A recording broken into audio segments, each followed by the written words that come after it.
चलिए बिस्मिल्लाह रहमान रहीम। आप सभी का शुक्रिया यहाँ आने के लिए। आप सभी दोस्तों को यहाँ आने की तकलीफ दी और अपने शॉर्ट नोटिस में यहाँ पे आने की जहमत उठाई। मैं आप सभी का शुक्रगुजार हूँ इस चीज़ के लिए। पहले कुछ बातें हैं जिनको यहाँ पे मैं एड्रेस करना चाहता हूँ। आज 13 अप्रैल है और वाइस रॉय शायद यहाँ पे 1 अप्रैल का जोक 13 अप्रैल को सुनाना चाहते हैं। 1 अप्रैल का जो वेस्टर्न वर्ल्ड में मारूफ है कि अप्रैल्स फूल बनाया जाता है, वही कोशिश यहाँ की एडमिनिस्ट्रेशन जो दिल्ली से कंट्रोल होती है कोशिश कर रही है कि 13 अप्रैल को उस तरह का जोक बनाया जाए। मैं भी उनके इस इकदाम के बारे में थोड़ी सी बात करना चाहता हूँ, जिसके हवाले से कल से हवा बनाने की कोशिश की जा रही है कि एक बहुत बड़ा लैंड स्कैम हुआ है और जिस लैंड स्कैम में मैं शामिल हूँ, मैंने कोई इसमें स्कैम किया हुआ है। और बहुत सारे लोगों ने सवाल किए इस हवाले से कि ये किस किस्म का स्कैम है, ये मसला क्या है, ये जो केस बनाया गया है, इसके हवाले से सवाल पूछे। मैं आप दोस्तों के ज़रिए उन लोगों तक ये बात पहुंचाना चाहता हूं, क्योंकि मेरी जिम्मेदारी बनती है लोगों के तय, वरना इस केस में न कोई जान है, न कोई सच्चाई है, न हकीकत है, न मेरा कोई लेना देना है, न मेरी कोई एक्टिव या पैसिव पार्टिसिपेशन है। हमारे जो लोग हैं जिनका एक ट्रस्ट का रिश्ता बना है, और उस ट्रस्ट के हवाले से, उस एतमाद के हवाले से मेरी जिम्मेदारी बनती है कि लोगों के जहनों में अगर कुछ सवाल है उन सवालों को क्लियर किया जाए। और जैसे उनके लिए कल, लोगों के लिए कल सरप्राइजिंग था या शॉकिंग था, उतना ही सरप्राइजिंग मेरे लिए भी था। ये लैंड स्कैम के बारे में जो चार्जशीट बनाया गया है, चार्जशीट जब बनाया गया और चार्जशीट जब दाखिल किया गया, उसी दिन मुझे भी पता चला। उससे पहले ना कोई प्रायर नोटिस, ना इस हवाले से एसीबी की तरफ से नोटिस या कोई कम्युनिकेशन, मुझसे कोई ओपिनियन मांगी गई होती या सवाल ही पूछे होते या क्वेश्चनिंग ही हुई होती। ना एसीबी के हवाले से, ना पुलिस के हवाले से, ना एडमिनिस्ट्रेशन के हवाले से इन 20 सालों में कोई कम्युनिकेशन नहीं, कोई अप्रोच नहीं या कोई क्वेश्चनिंग नहीं। मुझे भी तभी पता चला जब आप लोगों को पता चला, और ये क्राइम है मुझे भी तब पता चला जब आप लोगों को पता चला कि बताया गया है कि क्राइम किया हुआ है। तो 20 साल के दौरान अगर इतना बड़ा क्राइम किया है, तो 20 साल के दौरान ये एडमिनिस्ट्रेशन कहाँ थी, या एसीबी कहाँ था, पुलिस कहाँ थी, जिनको इस बारे में मुझे या तो पुलिस स्टेशन बुलाना चाहिए था या एसीबी के हेडक्वार्टर पे बुलाना चाहिए था, कहीं पे क्वेश्चनिंग हुई होनी चाहिए थी, लीगल नोटिस मिली हुई होनी चाहिए थी। चार्जशीट से पहले ना कोई लीगल नोटिस मिली है, ना कुछ है, क्योंकि मेरे दिमाग में भी ना कोई ऐसी बात थी। 20 साल पहले यहाँ बिमना में लैंड एक्विजिशन की गवर्नमेंट ने, और उस जगह का नाम है दुर्बल। उस जहाँ पे ये लैंड एक्विजिशन हुई, वो डल डेवलपर्स की रिहैबिलिटेशन के लिए वहाँ पे कॉलोनी बनाई गई। और ये शायद इकदाम 2000 की दहाई में पहले सालों में उठाया गया। 2002 के बाद ये इकदाम उठाया गया और डेवलपर्स की उनके रिहैबिलिटेशन के लिए कॉलोनी बनाई गई। और वहाँ पे जो जिनके कब्जे में, पोजीशन में वो ज़मीन थी, वो रख थी, वो डल के बेमना के भी लोग हैं, दरगुन के भी लोग हैं, दंदूसा है वहाँ के भी लोग हैं, दुर्बल के लोग हैं, जिनके पोजीशन में वहाँ पे वो ज़मीन थी, और उनको कंपनसेट किया गया। उसी ज़मीन में मेरी फैमिली का भी वहाँ पे ज़मीन है। अब उस फैमिली में जिस पर्सनैलिटी का नाम है, वो मेरे दादा मरहूम है, आगा साहब मरहूम है, जिनकी वो ज़मीन थी। जैसे दूसरे लोगों की वहाँ पे ज़मीनें थी, उनकी भी ज़मीन थी। और जैसे दूसरे लोगों को भी कंपनसेट किया गया, आगा साहब के नाम पे जो ज़मीन है, उनके वारिसों को भी कंपनसेट किया गया। अब मैं उस लाइन में तीसरे नंबर पे हूँ, या तीसरे लेवल पे आता हूँ। मैं डायरेक्ट बेनिफिशरी नहीं हूँ इन द सेंस कि मेरी ज़मीन हो, मेरी खरीदी हुई हो। इट्स एन इनहेरिटेड लैंड, मोरूसी ज़मीन है। उस लाइन में तीसरे नंबर पे हूँ। ज़मीन आगा साहब मरहूम की है, फिर वो ट्रांसफ़र होती है उनके बच्चों में, जिन बच्चों में मेरे वालिद साहब शहीद आगा साहब मेहदी साहब हैं। वो बाकी भाइयों में से वो भी एक भाई है, तो उनकी जमीन जो उन्होंने अपने बाप से इनहेरिट की, मैंने उनसे इनहेरिट की, और मेरे जो सिबलिंग्स हैं उन्होंने उनसे इनहेरिट की। तो जैसे सबको कंपनसेट किया गया, उसी तरह से गवर्नमेंट ने इस लैंड होल्डर को या इस लैंड ओनर को, जो मेरे दादा मरहूम है, उनको भी कंपनसेट किया, जो इस दुनिया से गुजर चुके थे, यानी उनके वारिसों को कंपनसेट किया। तब बेमना वालों ने भी, दुर्बल वालों ने भी, और दंदूसा दरगुन वालों ने भी एक प्रोटेस्ट किया कि जो जमीन कंपनसेट हो रही है, जो पैसा दिया जा रहा है, मुआवजा दिया जा रहा है, वो सिर्फ उतने ही जमीन की का मुआवजा दिया जा रहा है जितना रजिस्टर है वहां पे। जबकि जमींदारों के पास पोजीशन में उससे ज्यादा जमीन है, वो काश करते हैं, और इस जमीन की लेवी ली जाती थी, लोगों से कास्ट की जाती थी, कास्ट के अगेंस्ट, एग्रीकल्चर एक्टिविटी के अगेंस्ट गवर्नमेंट उनसे लेवी लेती थी, और ये जमीन वही थी, लेवी के अगेंस्ट उनको वहां पे काश करने की इजाजत होती थी। और वो एग्रीकल्चर एक्टिविटी के अगेंस्ट जो लेवी देते थे, जमींदारों ने लेवी जितने जमीन की दी थी वो पोजीशन से कम थी, तो इसी हवाले से उन्होंने फिर प्रोटेस्ट किया कि हमारे पोजीशन में ज्यादा जमीन है, तो हमें पोजीशन के हवाले से कंपनसेट किया जाए। और इसमें न मेरा रोल है, न मेरे वालिद साहब का रोल है, न मेरे ग्रैंडफादर का रोल है। तो गवर्नमेंट ने वो डिमांड उनकी सुनी, उस पर फैसला लिया कि जितना भी पोजीशन में है, सर्वे हुआ फिर से कि जमींदार के पास कितनी जमीन पोजीशन में है, उन जमींदारों को वो जमीन का कंपनसेशन दिया गया। आप आपने कैमराज उठा के जा सकते हैं, बेना में भी बेनिफिशरी है, दुर्बल दरगुंड उस सारे एरिया में, दंदूसा में बेनिफिशरी है, जिन्होंने पोजीशन के हिसाब से अपनी डिमांड के मुताबिक पोजीशन के हिसाब से जितने जमीन पे वो एग्रीकल्चर एक्टिविटी करते थे, जमीनों का कंपनसेशन लिया। जब वो ऐड हुआ तो शायद जो जमीन, जो रुकबा मेरे दादा मरहूम के नाम से था, उनको भी फिर पोजीशन के हवाले से कंपनसेट किया गया है। अब इस सारे प्रोसेस में मैं कहीं पे इन्वॉल्व नहीं हूँ, डायरेक्टली मैं कहीं पे इन्वॉल्व नहीं हूँ। एज आई सेड, ये मेरी ज़मीन नहीं है, ये मीरास है, जो मुझसे पहले वाली लेवल, जो मेरे ग्रैंडफादर के बच्चे हैं, मेरे चाचा है, मेरी फूफिया है, उनमें डिस्ट्रीब्यूट होती है। उन्हीं भाइयों में से मेरे वालिद साहब का जो हिस्सा है वो हम में डिस्ट्रीब्यूट होता है, यानी मेरे वालिद साहब के जो बच्चे हैं, हम 3 सिबलिंग्स, हम में डिस्ट्रीब्यूट होता है।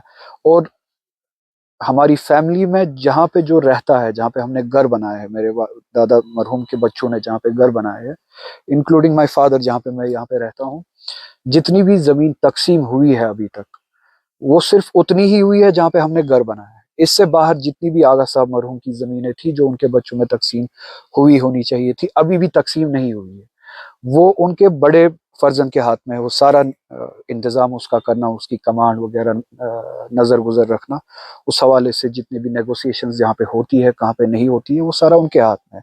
हमारे हाथ में सिर्फ उतनी ही जमीनें हैं जहाँ पे हम रहते हैं, जहाँ पे हमने हमारे मकाम बने बने हुए हैं। इससे बाहर हमारे दादा साहब मरहूम की जो जमीन है, उनका कस्टोडियन अभी भी उनका बड़ा फर्जंद है, मेरे चाचा है। तो ये नेगोशिएशंस उनके साथ हुई है, उनके जरिए हुई है, क्योंकि वही कस्टोडियन थे और अभी भी है, बाकी जमीनों के कस्टोडियन वही है।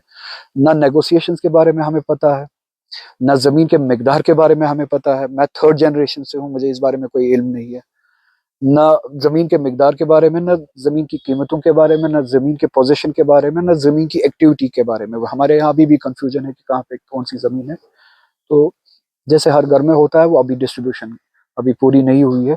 तो इसी तरीके से इस जमीन के बारे में भी हमें किसी को कुछ न पता है, ना मालूम है। जो भी नेगोशिएशन हुई है, उस कस्टोडियन के जरिए, मेरे दादा मरहूम के सबसे बड़े बच्चे के जरिए, फर्जन के जरिए, मेरे अंकल के जरिए हुई है। तो सुनने में ये आया, और चूंकि मैं उस दौरान एमएलए भी था, तो नॉलेज ये है मेरे पास कि कितना कंपनसेट किया गया पर कनाल, 40,000 रुपए पर कनाल का कंपनसेशन किया गया।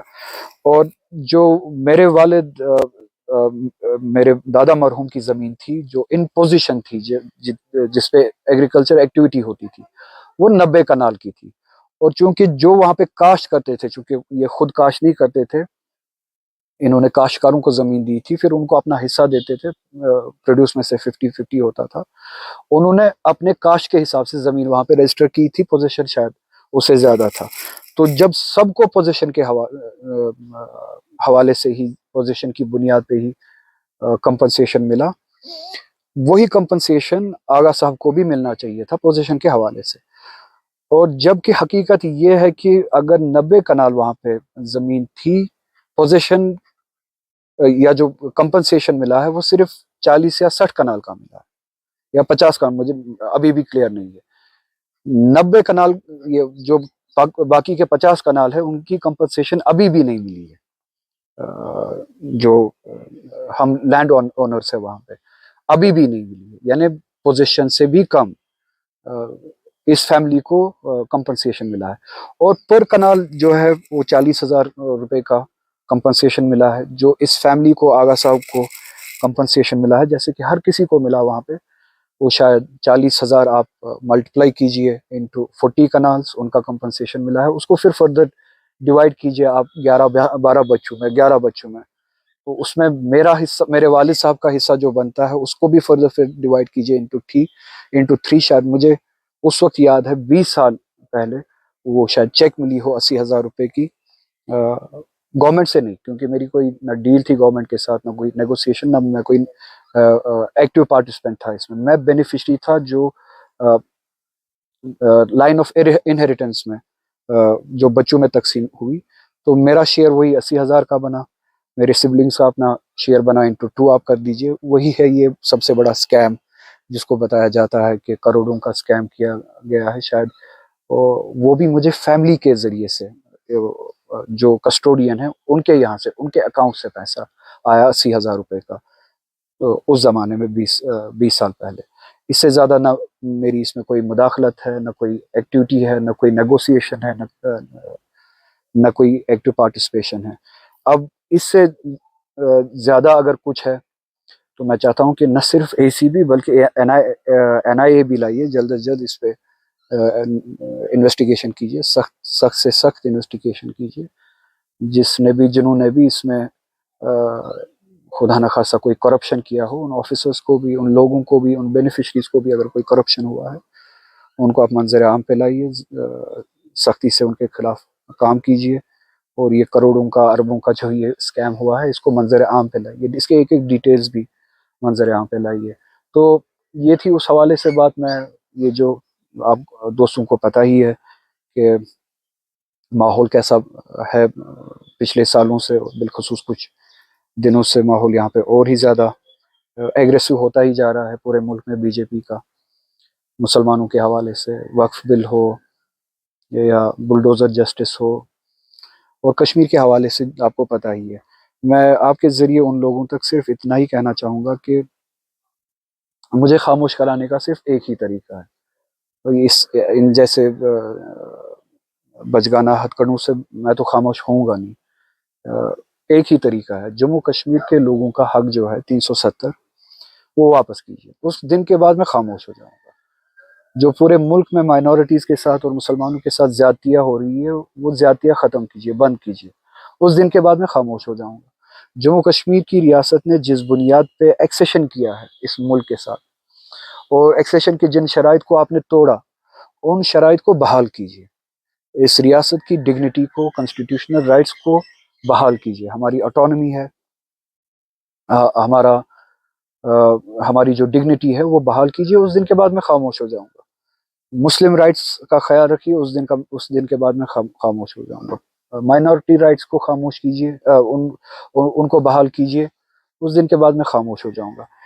इस तरह के हरकतें, बचगाना हरकतें आप करोगे, इसका उल्टा असर पड़ेगा। और जिस दरगाह से मैं आता हूँ, मैं ये कहता चलूँ, वहाँ पे मुकावमत में, रेजिस्टेंस में तकलीफें उठाना पिनेकल होता है। वहाँ पे पिनेकल है कि सर नेज़े पे चढ़ जाए। वहाँ पे इस दिन का इंतजार किया जाता है कि हक के लिए, सदाकत के लिए सर नेज़े पे भी चढ़ जाए। तो आप कुछ भी, ये तो मजाक है, आप कुछ भी इसके बाद भी बनाए, मेरी ज़ात इन चीज़ों से खामोश हो नहीं सकती है। क्योंकि इस दरगाह में, जिस दरगाह से मैं सीख के आया हूँ, जिस दरगाह से मैं बिलोंग करता हूँ, वहाँ पे सर उठना, नेज़े पे सर, हक के लिए पिनेकल है, उरूज है। और हम इंतजार कर रहे होते हैं, हम तलाश कर रहे होते हैं उस दिन का। तो अज़ियतों के लिए मैंने खुद को आमादा किया है। ये इस तरह की हरकतें जो है मुझे खामोश नहीं कर सकती है। स्कैम के बारे में मैंने आपको कहा कि ये किस किस्म का स्कैम है। मैं आप सभी से गुजारिश करूंगा, आप बेमना में चले जाए। पोजीशन के हवाले से ये कैबिनेट डिसीजन है, ये गवर्नमेंट का डिसीजन है, किसी इंडिविजुअल का डिसीजन नहीं है। ये गवर्नमेंट का डिसीजन है कि पोजीशन के हवाले से वो जो रख की जमीन है वहां पे जो काश कर रहे थे उस पे उनको पोजीशन के हवाले से पोजीशन के मुताबिक पैसे दिए जाए। उसी हिसाब से मेरी फैमिली, मेरे दादा मरहूम की जो जमीन थी वहां पे मेरी नहीं थी, इस फैमिली को भी अपने हिस्से अपना हिस्सा दिया गया पोजीशन के हिसाब से, जिससे मेरा हिस्सा 80,000 रुपए का बनता था। अगर उसी 80,000 पे इनको लड़ाई लड़नी है या 1 लाख रुपए पे इनको लड़ाई लड़नी है, मैं लड़ाई लड़ने के लिए तैयार हूँ। आप जा सकते हैं वहां, सभी से पूछ सकते हैं कि कितने लोगों ने, हजारों लोगों ने, मेरा ख्याल है 5,000 कनाल जो है एज पर पोजीशन अभी तक वहां पे कंपनसेशन मिल चुका है, जबकि मिलना चाहिए था उससे ज्यादा। तो ये इस मजाक के बारे में, हाँ, आपके जरिए मैं अपने बाकी फैमिली मेंबर्स का, उनके लिए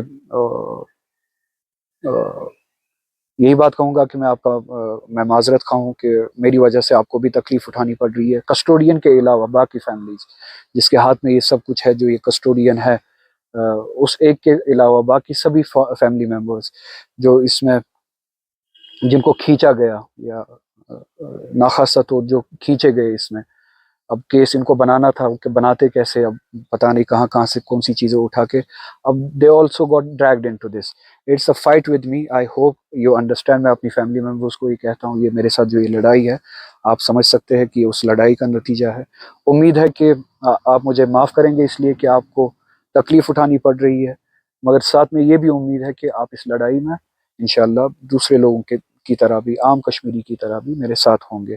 ये इस स्कैम के हवाले से। दूसरा, ये वक्फ बिल पे जो बातें हुई, जो वो तो हुई आपके सामने। पार्टी भी एक अपनी पिटिशन जो है वो दर्ज कर रहे हैं। ये भी कहता चलूं कि मैंने भी अपनी पिटिशन ऑलरेडी तैयार की हुई थी एज एन इंडिविजुअल भी, अलॉन्ग विद पार्टी। होपफुली फिर वो मर्ज हो जाएगी सारी पिटिशंस। वो पिटिशन हम दर्ज कर रहे हैं सुप्रीम कोर्ट में। जहां तक भी हो सके हम ये लड़ाई लड़ेंगे। और ये सिर्फ सुप्रीम कोर्ट और पार्लियामेंट की लड़ाई नहीं है, इसमें लोगों को इन्वॉल्व होना पड़ेगा तरीके से, पीसफुली, डेमोक्रेटिकली। हमें अपने हक के लिए लड़ना पड़ेगा। अब ये हमारे दीन पे बात आ चुकी है, हमारे मजहबी राइट जो है वो हमसे छीने छीने गए, शुरुआत हो गई है। तो हमें अपने हुकूक के लिए, अपने रिलीजियस राइट के लिए उठना पड़ेगा। उम्मीद है कि लोग इसकी हसासियत को समझेंगे और इस लड़ाई में सीरियस होंगे। अपने हुकूक, डेमोक्रेटिक जो है वो फाइट जो शुरू होगी इस रियासत से भी, उसी तरह जिस तरह से बाकी रियासतों से भी लोग कोशिश कर रहे हैं, अपनी ओपिनियन बना रहे हैं और स्ट्रगल कर रहे हैं इस बिल के खिलाफ, वक्फ बिल के खिलाफ। इसके बाद अगर आपका कोई सवाल है तो मैं वो सवाल ले सकता हूँ। राजा साहब, आपको क्या लग रहा है क्यों ये जो पुराना इस तरह की केस है जो आप बता रहे थे बुनियाद है, क्यों इस तरह की चीजें बाहर लाई जा रही है? सरकार के द्वारा क्या इंटरेस्ट हो सकता है? जैसे कि मैंने कहा, 20 साल पहले एज पर द चार्जशीट, मुझे तो इससे पहले एक नोटिस भी नहीं आई है, एक फोन भी नहीं आया पुलिस स्टेशन से। आज तक मुझे इस बारे में कुछ न पता था, न इंडिकेशन थी। 20 साल तक अगर ये केस चला आ रहा है तो अभी तक तो इस पे कोई कार्रवाई हुई होनी चाहिए थी। लोगों से हमें नोटिस मिली होनी चाहिए थी, हमसे सवाल पूछा गया होना चाहिए था। 20 साल के बाद, एज यू नो, कि ये सारा माहौल जो है इंटिमिडेशन का, कि लोगों को डराया जाए, कुछ ऐसी हरकतें की जाए कि उनको केसेस में फंसाया जाए, एनआईए के जरिए, ईडी के जरिए, इस तरह के एसीबी के जरिए, इस तरह के केसेस के जरिए उनको खामोश किया जाए। शायद मैं कुछ ऐसी बातें करता हूँ जो अरबाब इक़्तिदार को, जो पावर में है इस वक्त, उनको पसंद नहीं आती है, जो उनको चुभती है, और जिससे शायद हकीकत की रिप्रेजेंटेशन होती है, हक की रिप्रेजेंटेशन होती है, वो चाहते हैं इन बातों को दबाए। तो उसी चीज़ के लिए शायद वो समझते हैं कि जैसे दूसरों को ऐसे केसेस से दबाया जा सकता है, इस शख्स को भी दबाया जा सकता है, मगर ये उनकी गलत फहमी है। इससे तो मुझे और ज़्यादा मज़ा आएगा ये लड़ाई लड़ने में। नेशनल कॉन्फ्रेंस के आप सत्तावर नेता हैं, या कहा जा सकता है कि असेंबली विधानसभा चुनाव भी हुए, तो लोगों ने कुछ कहकर ये भी कहा जा सकता है कि आगा रोला को वोट दिया। क्या नेशनल कॉन्फ्रेंस ने कल से, जब से ये एसीबी वाला मामला सामने आया, आपसे कोई वार्तालाप किया? क्योंकि अभी तक पार्टी का स्टैंड आपको लेकर, आप नेता भी हैं नेशनल कॉन्फ्रेंस के, स्टैंड क्लियर नहीं है, कोई भी या कह सकते क्लेरिफिकेशन उनकी तरफ से या पार्टी की तरफ से नहीं आया? क्लैरिफिकेशन उनकी तरफ से नहीं आई, मुझे नहीं पता, उनको उनको देनी भी नहीं थी जब तक कि वो मुझसे बात ना करते। मुझसे बात करते तो शायद फिर उनको इसके बारे में पता चलता और वो क्लैरिफिकेशन देते, और मेरे साथ अभी तक कोई बात ही नहीं हुई है मुझसे अभी। विधानसभा चुनाव बड़गाम सीट पे होने वाले, या कोई आपको लगता है कि कोई चेहरा है जो आपकी पार्टी या बडगाम, हाँ, बडगाम असेंबली मैं रिप्रेजेंट करता था 18 साल तक की। उसके बाद हालात जो बने जिसके नतीजे में मुझे ऐसे पार्लियामेंट जाना पड़ा, और मैं एज आई सेड कि मैं इस असेंबली में, डिग्रेडेड असेंबली में खुद इंटरेस्टेड नहीं था। मैं इसको लेजिटिमाइज नहीं कराना चाहता था। मेरा ये फैसला ही था कि मैं इस असेंबली में शामिल नहीं होऊंगा। और जो भी फिर हालात बने, मुझे कहा गया कि आप पार्लियामेंट चले जाए। मैं पार्लियामेंट गया। उसके बाद जब इलेक्शंस हुए यहाँ पे, ये फैसला हुआ कि पार्टी का वाइस प्रेसिडेंट यहाँ से इलेक्शन लड़ेगा। और लोगों ने सर आंखों पे बिठाया उस फैसले को, वोट दिए। जहाँ, जैसे आपने कहा कि दूसरी जगहों पे भी मेरी गुजारिश का एहतराम रखा गया, उसी तरह से लोगों ने यहाँ पे मेरी बात का, मैं उनका शुक्रगुजार हूँ, उन्होंने एहतराम रखा मेरी गुजारिश का। तो बहुत ही अच्छे मार्जिन से, बहुत ही ज़्यादा वोट से उन्होंने यहाँ से कामयाबी हासिल की। तब लोगों ने ये नहीं देखा कि बाहर से है या लोकल है या जो भी है, हर किसी का हक है कि कहीं से भी इलेक्शन लड़ सकता है, और लोगों ने भी वेलकम किया। और उसके बाद ये सीट खाली की गई। अब लोग, जहाँ तक मेरी इंटरेक्शन है लोगों के साथ, लोग चाहते हैं कि ठीक है, तब वो फैसला किया गया, हमने उसका भी इस्तेकबाल किया। अब हमारा भी शौक है कि अब अगर उन्होंने ये सीट छोड़ी तो बडगाम से कोई, बडगाम का ही शख्स जो है रिप्रेजेंट करे। और मैं उनकी उस डिमांड को सही समझता हूँ, उनकी उस एस्पिरेशन को सही समझता हूँ। इंशाल्लाह जो भी फैसला होगा, बडगाम के लोगों को हक है कि उनका कोई शख्स उनकी कॉन्स्टिट्यूंसी, इस इलाके से, इस बडगाम से ही कोई बडगाम कॉन्स्टिट्यूंसी को रिप्रेजेंट करे। अगर साहब जिस तरह से हालात बन रहे हैं अभी, क्या आपको लगता है आने वाला जो चुनाव होगा, जिस तरह से अभी लोगों में नेशनल कॉन्फ्रेंस के प्रति नाराजगी है, क्या आपको लगता है आने वाले असेंबली इंतखाबात जो यहाँ पर बाई इलेक्शन होने वाले हैं, उनमें नेशनल कॉन्फ्रेंस को नुकसान हो सकता है? देखिए, मैं इलेक्शंस की बात नहीं करूंगा। नेशनल कॉन्फ्रेंस को, हम सभी को, ओवरऑल इलेक्शंस की बात नहीं है। We should not be election centric कि इलेक्शन के हवाले से देखे किससे फायदा हो, किससे नुकसान हो। हमारी कमिटमेंट है जम्मू कश्मीर के लोगों के तई, उनके साथ एक कमिटमेंट है। इलेक्शंस हो या ना हो, हमें उन कमिटमेंट्स पे पूरा उतरना चाहिए। सबसे बड़ी बात है जो सेंटिमेंटल वैल्यू है पिछले वोट का जो लोगों ने दिया, उस सेंटिमेंट की कदर की जाए, उस सेंटिमेंट की रिप्रेजेंटेशन की जाए, उस मैंडेट का उसी तरह से रिप्रेजेंट किया, उस मैंडेट को वही लैंग्वेज दी जाए जो लोगों ने चाहा पिछले इलेक्शन में, जिस जिस वोट के जरिए एक्सप्रेस किया, वही एक्सप्रेशन हो। तो ओवरऑल जो है, इलेक्शंस हो या ना हो, हम सभी को चाहिए कि लोगों के साथ जो हमारे कमिटमेंट्स हैं, जो ट्रस्ट दिखाया पिछले इलेक्शन में, उस ट्रस्ट का जो है एहतराम करे और उसी तरह से काम करे जैसे लोग चाहते हैं। आगे साहब दो डेवलपमेंट्स हुई। एक तो असेंबली के अंदर जो स्पीकर ने वक्त बिल पर जो है डिस्कशन अलाउ नहीं किया, और उसके बाद आपकी तरफ से भी स्टेटमेंट आया कि पार्लियामेंट के अंदर जो लीडर ऑफ फ्लोर लीडर है आपका नेशनल कॉन्फ्रेंस में, मियां अल्ताफ, उन्होंने आपको टाइम नहीं दिया, ना इंट्रोडक्शन के वक्त या ना पैसेज के वक्त। ये जो दोनों डेवलपमेंट्स हैं, इनको आप कैसे देखते हैं, और आपका जो नेशनल कॉन्फ्रेंस के साथ इस वक्त जो रिलेशन है, जैसे आपने अभी कहा कि इस तरह का जो कल चार्जशीट फाइल हुई उसके बाद नेशनल कॉन्फ्रेंस ने आपसे बात नहीं की, तो इसको आप कैसे देखते हैं? देखिए, फ्लोर पे वो फ्लोर लीडर है, उन्होंने उस दिन फैसला लिया कि वो अपना नाम देंगे और वो खुद बात करेंगे, उन्होंने फैसला लिया। उसके बाद स्पीकर टाइम दे सकता था, 2 ही मिनट क्यों ना देता, दे सकता था, नहीं दिया। तो मैं ये कहूँगा स्पीकर ने टाइम नहीं दिया। हाँ, उसकी वजह ये बनी कि फ्लोर लीडर ने डिसीजन लिया कि वो खुद ये जो उस पर बात करे। वोटिंग क्यों नहीं हुई? सब जुडिस अगर होता भी, फिर भी रेजोल्यूशन लाने में कोई प्रॉब्लम ही नहीं है, क्योंकि रेजोल्यूशन ओपिनियन एक्सप्रेस करता है। ये एक पॉलिटिकल ओपिनियन है असेंबली की, उसके जरिए आप सिर्फ ओपिनियन बताते हैं। रेजोल्यूशन के जरिए, रेजोल्यूशन के जरिए आप लॉ मेकिंग नहीं करते, आप कानून नहीं बनाते। तो एक सिंबॉलिक, एक ओपिनियन, वो एक्सप्रेशन होता है, जो कहीं से भी मीडिया हाउसेस, मीडिया चैनल्स पे भी बैठ के लोग अभी भी देते हैं। अगर सब जुडिस मसला होता है या नहीं होता है, देते हैं, सड़क पे भी लोग ओपिनियन देते हैं। तो इस रियासत के लोगों की ओपिनियन क्या है, वो बहुत ज़्यादा ज़रूरी था कि जो असेंबली उस रियासत के लोगों को रिप्रेजेंट करती है, वो असेंबली उस ओपिनियन को इंस्टीट्यूशनली जाहिर करे।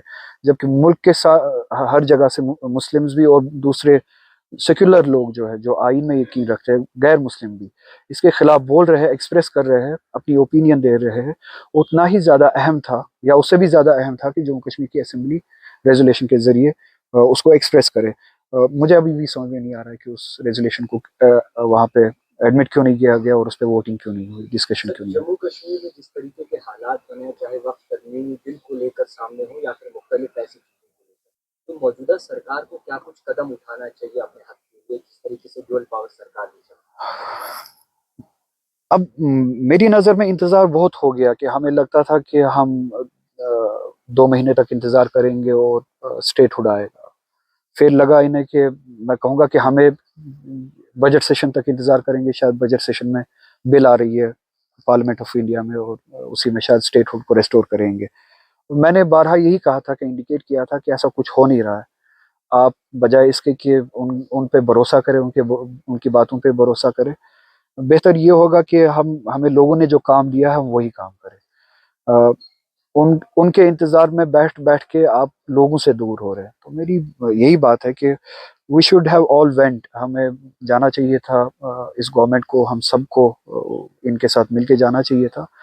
हमें सुप्रीम कोर्ट भी जाना चाहिए था।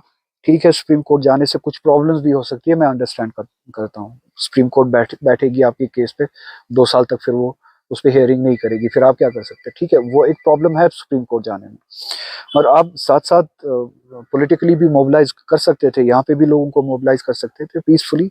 और हमारे 50 MLAs कम से कम ऐसे हैं जो इस कॉज में आपके साथ है। उनको लेके आप प्राइम मिनिस्टर्स ऑफिस के बाहर भी बैठ सकते हैं, आप होम मिनिस्टर्स ऑफिस के पास बाहर भी बैठ सकते हैं, हम दिल्ली के पार्लियामेंट के बाहर भी बैठ सकते हैं। पार्लियामेंट मेंबर्स उठा के आप, एक्टिव सोशल एक्टिविस्ट उठा के, लॉयर्स उठा के आप एक अपनी बात को रियासत से बाहर लेके आप एक मूवमेंट चला तो सकते हैं। Resentment is the word, resentment is the word, resistance is the word. हमें वो रेजिस्टेंस चलानी है इस हुकूमत को, जिस रेजिस्टेंस के लिए हमें वोट दिया गया है, और वो मिसिंग है। इसीलिए कि कहा जाता है कि 2 महीने में आने वाला है, 3 महीने में आने वाला है। आने वाला तो है नहीं, मगर हम लोगों के सेंटिमेंट से दूर हो रहे हैं। ठीक है सर। शुक्रिया।